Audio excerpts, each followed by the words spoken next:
boa noite, meus queridos ouvintes, minhas queridas ouvintes. Estamos aqui mais uma vez nessa quarta-feira, nosso programa aqui, Acendendo Você, com mais um tema para nós falarmos sobre consciência com vocês, sobre construção do nosso autoconhecimento, né, do nosso conhecer de si. Antes de iniciar com vocês, mais uma vez eu vou pedir para o pessoal que está chegando se inscrever no canal, acionar o sininho das notificações e dar lá o seu gostei, que contribui bastante para a divulgação desse nosso trabalho e mais pessoas vão poder participar e aproveitar o trabalho que a gente faz aqui, que a gente fala com vocês todas essas quartas-feiras aqui, durante esse tempo que a gente já tem aqui com vocês. O tema de hoje que eu escolhi para falar com vocês é sobre a autossabotagem, né? É um tema que pode ser bem conhecido de muitas pessoas, mas hoje aqui eu quero falar um pouco com vocês sobre esse tema, bem ligado a um processo realmente de autoconhecimento, né?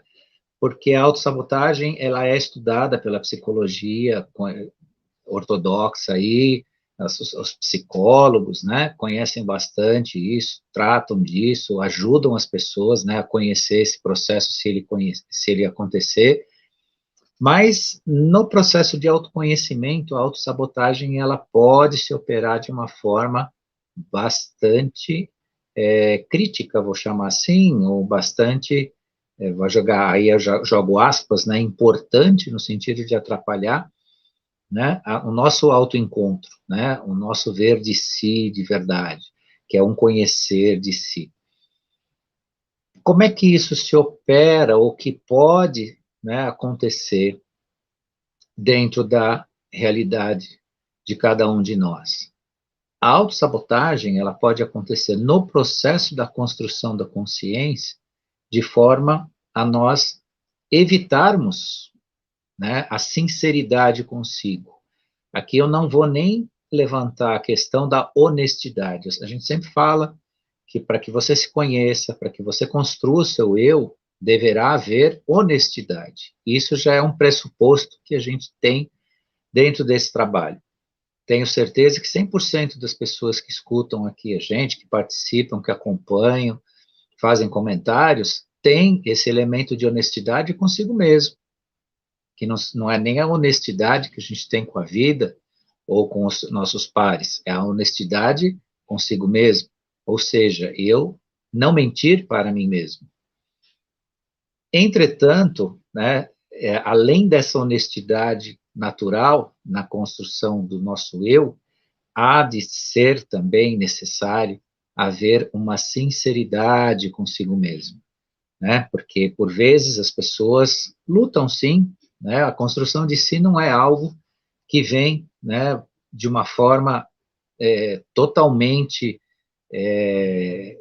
fácil, né, descompromissada ou tranquila para a maior parte de nós, até porque a parte inconsciente que nos faz, né, viver nessa vida, ela é muitas vezes difícil o desvendar, difícil de construir, né, algo palpável, né, além dessa questão maior que é, né, justamente o identificar da nossa consciência, né, sair do campo do inconsciente, sair do campo, né, do ignorar para um consciente real e uma construção de consciência verdadeira, né, ou expandir a nossa própria consciência, que é o trabalho que a gente procura falar com vocês aqui todas as quartas e sextas-feiras, é o nosso trabalho de despertar essas reflexões, né, em quem nos escuta, quem nos acompanha aqui. E quando eu digo sobre, né, hoje sobre a autossabotagem, eu abordo justamente esse ponto, né, o quanto nós podemos ser sinceros com nós mesmos, né, no sentido de não criar fugas, né, não criar escapatórias, adiamentos, né, substitutos ou pontos de alienação, de autoalienação. Tudo isso é importante verificar. Óbvio que existem pontos principais que desconstrói o nosso eu e contribuem, né, nesse processo de não se dar, né, a luz necessária, se transformando em autossabotagem, que são aqui, eu vou falar brevemente para vocês de alguns deles, né, que, em primeiro lugar, está o quê? O exercício do medo, né? Exercício do medo. Realmente, pode ser até pavoroso ter que se enfrentar no bom sentido, ter que se enxergar no melhor dos sentidos. Então, a questão do medo, né? Trabalhar com esse medo, né? Procurar sublimar esse sentimento de medo para algo que realmente tenha coragem de si, né? Coragem de se ver, de se enfrentar, de se construir, né? Dentro de um autodesafio, um desafio pessoal para isso. Então, o medo é algo muito, muito importante. O medo não é algo particular de um grupo ou de poucos. Posso dizer que, como um elemento, né, de manipulação ou de impedimento e de autossabotagem, sim, que é o tema que a gente fala aqui, todos nós na humanidade viventes, né, nesse corpo de terceira dimensão, nessa nossa realidade, somos submetidos a ele. Somos, né, passíveis, né, de receber um enfrentamento em relação a esse estado, ou nos permitir, né, habitar esse sentimento em si. E, obviamente, o medo, o que ele faz, né, na base? Ele bloqueia, né, qualquer processo que vá acontecer, né, que vá se manifestar, ele pode ser interrompido justamente com esse elemento do medo. E não obstante ao que nos oferecem nesse sentido em relação ao mundo, né, o que vem de fora a provocar esse medo, ele também reside dentro de cada um de nós em determinada dimensão, em determinado tamanho. E aí, né, antes de continuar aqui com o que a gente está dizendo, eu trago também um elemento fundamental para vocês de reflexão dentro daquela frase que é uma frase emblemática, deixada, né, por um grande avatar aqui que visitou a gente nesse planeta, deixando muita sabedoria e conhecimento, que é o orai e vigiai, né? Então, orai e vigiai vem do quê? O que é o orai? Né? O orai é você habitualmente estabelecer elementos com padrões energético-vibracionais positivos em torno de si. Esse é o princípio da oração. Obviamente que existe a oração verbalizada, que é a que nós conhecemos, que, ao repetir dela, você abre portais de conexão, portais de ligação energético-vibracionais positivos. Mas, em torno disso, o orai também é aquilo que se afirma, aquilo que se fala, né? A conversa fácil, aquela conversa que é considerada sem importância, deve ser observada dentro daquilo que nós proferirmos, né? O orai ali, né, é o quanto você guarda de positivo dentro de você, como você vê o mundo. E sempre lembrando que dentro dessa possibilidade desse elemento de autossabotagem de si, nós devemos observar que o mundo que nós conhecemos, ele é uma centelha, ele é muito pequeno perto da realidade que existe. Portanto, tudo aquilo que nós já enxergamos ou já vimos de negativo no mundo, não dá significação a este mundo como algo negativo. Por que eu digo isso? Porque nas conversas fáceis, onde eu disse aí a vocês, muitas vezes vem aquelas frases feitas, né, do senso comum, sobre a questão de violência, sobre como está o mundo, sobre o governo, sobre a sociedade, sobre o que as pessoas aceitam ou não, sobre aquelas questões que viram até um preconceito, né, que repetem, que todo homem é isso, toda mulher é aquilo, né, de experiências frustradas, né, casamentos desfeitos, infelicidades. Só que isso, meus queridos, né, deve ser sempre, e minhas queridas, deve ser sempre observado que é um universo pessoal de cada um, e aí que eu falo que é uma centelha, é um grão de areia no universo, né, daquilo que a gente experimenta. Então, aí há de se ter um cuidado, porque as experiências, né, que não foram bem-sucedidas, elas não podem ser repetidas em forma de oração, em forma de se promover a palavra, que aqui eu digo a vocês, que é a palavra maldita, né? O mal falar da vida, as coisas que são negativas, diga-se de passagem. E lógico que existe tudo, né, uma correlação. Se a pessoa tem um discurso negativo, ela enxerga o mundo de forma negativa, é porque também de tão negativa que ela só se expõe e só participa no seu convívio e na sua realidade de situações negativas. Então, uma coisa está ligada à outra. Então, dentro desta coragem para enfrentar, de autoenfrentamento deste medo, há de se admitir com muita humildade. Nós já falamos sobre humildade com vocês, vou voltar a falar.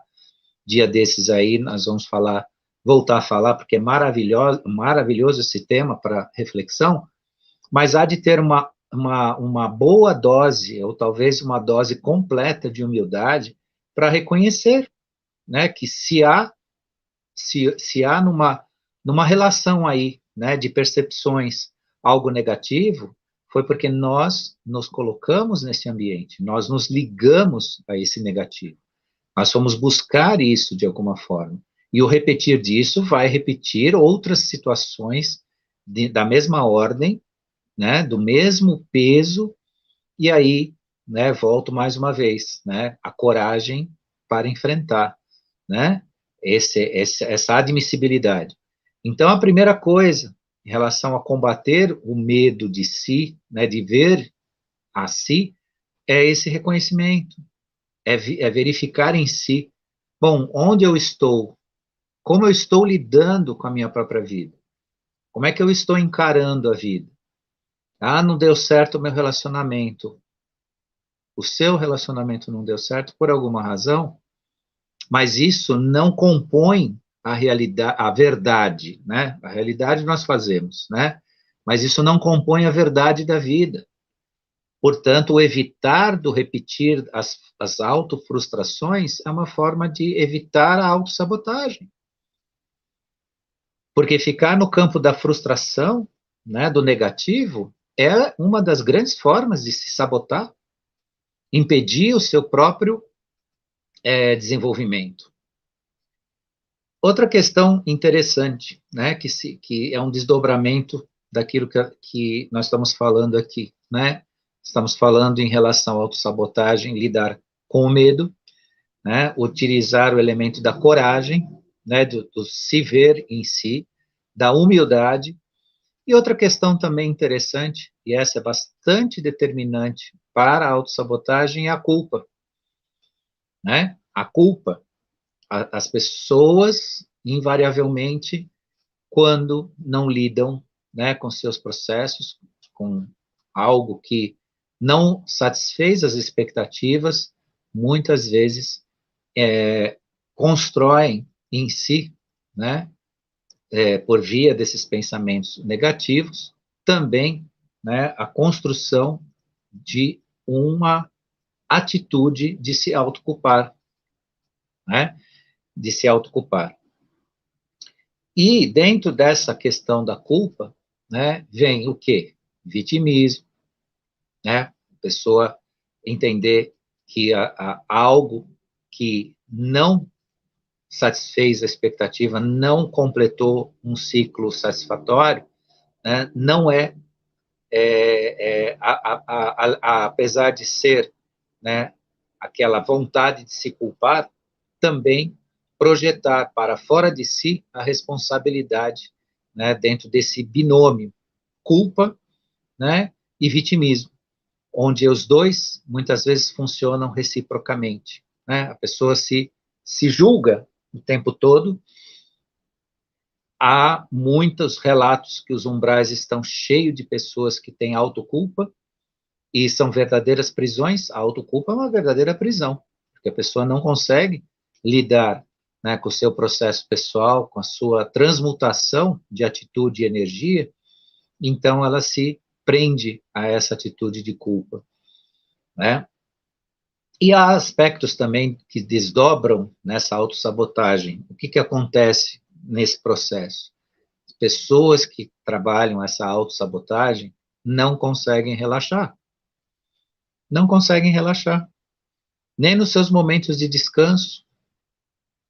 Porque se no seu processo de autossabotagem, de não trabalhar ao tempo do que deve trabalhar, se dá a si uma sensação de que elas sempre estão devendo alguma coisa, né? Então, se culpando, se vitimando, não conseguem realmente descansar, não conseguem relaxar. Estão todo o tempo ligadas e plugadas, mas com um fio rompido, né? Uma ligação rompida, porque procuram pensar que são produtivas ou que deveriam ser e não são o suficientemente, né?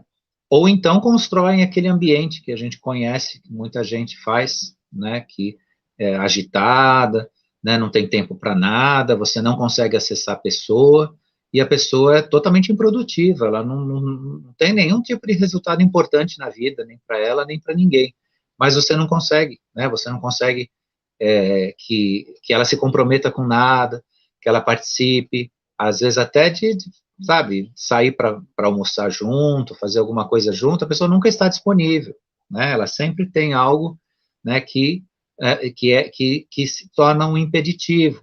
E isso está no campo, sim, de um processo, muitas vezes, de autossabotagem, né? Então, dentro desse parâmetro, né, de descompasso de si, muitas vezes a pessoa deixa de se relacionar socialmente, deixa de participar, se faz de difícil, né, não colabora, né, não divide a sua energia, não contribui com a sua energia, né, dentro de uma reciprocidade, né, não entrega o que muitas vezes recebe, vamos dizer assim.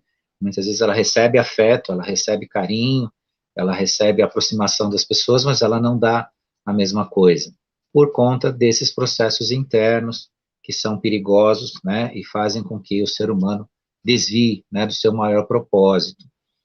Outra questão da autossabotagem também é procrastinação de tarefas importantes, né, deixar para amanhã tudo que tem que fazer de importante, né, evitam uma auto-organização, né, uma agenda, né, uma programação para procrastinar tarefas importantes. E nessa procrastinação vem também o sentimento de culpa, né, ficam se sentindo mal, né, as pessoas se sentem mal porque não realizam, não concluem, ficam devendo, né, para si, dentro de um aspecto pessoal, ou para quem, né, elas de fato, né, teriam algo a entregar, seja o que for, né. Então, procrastinar tarefas importantes também é um meio, né, de criar esse ambiente de autossabotagem. E junto com isso vem o quê? A ansiedade e às vezes até depressão, né? Porque se a pessoa adia, ela fica se cobrando, né?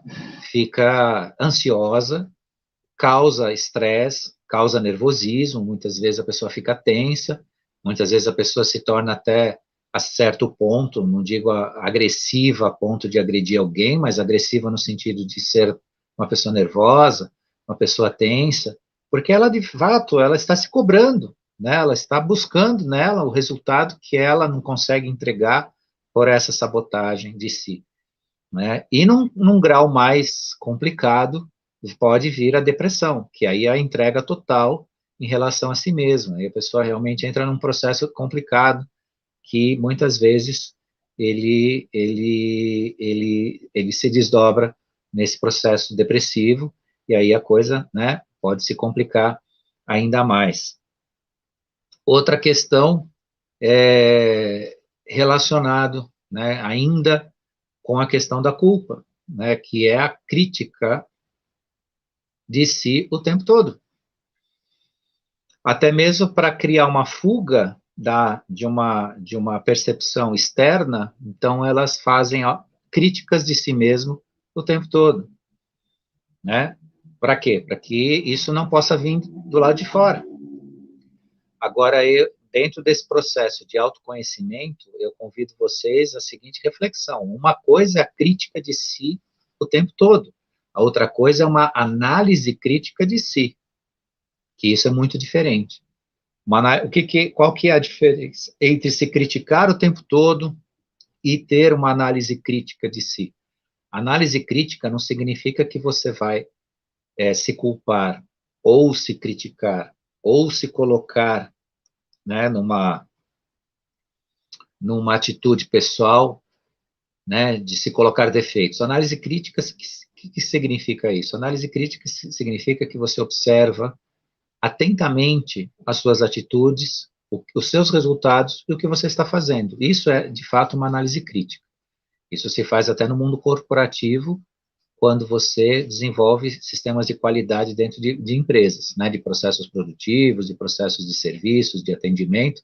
Existe um ponto lá onde que se trabalha, né, essa questão de qualidade, de resultado. O que se usa, né? Não se usa a crítica, existe a análise crítica, ou seja, se analisa o que se faz e a possibilidade de se fazer melhor. Isso também funciona com nós, seres humanos, né? Em vez de promover uma autocrítica negativa, né, de se criticar o tempo todo, até para fugir da crítica de terceiros, promova em si essa análise, né? Aonde eu estou, o que eu estou fazendo, né? Eu estou entregando o que esperam, né, em relação a mim, né? Isso é muito importante, né? Então, isso é justamente uma interpretação mais ampla, né, e que realmente causa percepção de si, é fazer uma análise crítica e não uma crítica de si o tempo todo. Isso é bastante importante. Então, né, dentro disso, como eu iniciei a vocês, é todo um trabalho onde se cuida da vitimação, da culpabilidade de si, né, do medo e do estresse, né, e também cuidar para não criar uma anestesia emocional, porque nesses processos, como há uma dificuldade de se enxergar, de se ver, né, as pessoas, algumas, promovem um bloqueio interno relacionado, né, a como elas enxergam as suas relações com as pessoas, com o mundo, e essa própria sabotagem interna. Então, como as pessoas promovem dentro de si, por defesa, né, o desejo de não sofrer, então elas podem entrar nesse processo de anestesia emocional. E como consequência, né, no sentido de ter prazer, alegria, felicidade, buscar ações visando conquistar objetivos desejados, né, isso pode causar, né, um verdadeiro susto existencial a hora que a pessoa se percebe, né? Então precisa ter cuidado com isso, até porque o sistema das emoções, eles são puro impulso. E impulso eu digo não do impulsivo, mas do impulsionar. A relação do ser humano com a vida, ela é parte razão e senso e uma boa parte emoção. As pessoas não constroem projetos e objetivos da vida sem o lado emocional. Então precisa ter bastante cuidado, porque ser alienado ou anestesiado emocionalmente pode indicar também um caminho a se entrar numa severa depressão. E um dos elementos que indicam, né, um estado depressivo complicado, né, que muita gente também relaciona e tem a ver com a tristeza, é justamente não querer sentir, né, não querer sentir os efeitos do que a gente é, das nossas atitudes e do que a gente pode entregar para a vida. E aí, o que eu faço em torno de tudo isso? Né? Podem até pensar ou perguntar, né? Qual que é o processo? O que que eu faço se eu estou num processo, se eu me percebo num processo de autossabotagem, ou dentro de todos esses elementos que eu disse para vocês, o que que eu posso fazer? A primeira coisa é a atitude. Pegue a primeira coisa que você adiou, que você deixou de fazer, que você deixou de falar, que você deixou de conversar. Você precisa ligar para alguém que você ama ou alguém que você quer falar alguma coisa. Pegue e faça isso. Você precisa concluir um trabalho, né? Se debruce sobre ele. O resultado de dopamina e outros elementos hormonais de prazer é muitas vezes imensurável. As pessoas que se auto-sabotam ou que estão nesse processo que eu estou exemplificando para vocês de fuga, né, da construção do seu eu, do seu encontro do seu eu, e podem fazer isso consciente e também inconscientemente. Tem pessoas que podem sim viver uma situação dessa sem perceber. Quando, né, entram para a ação, que praticam realmente aquilo que está lá esperando, que foi deixado de lado, o resultado é muito prazeroso.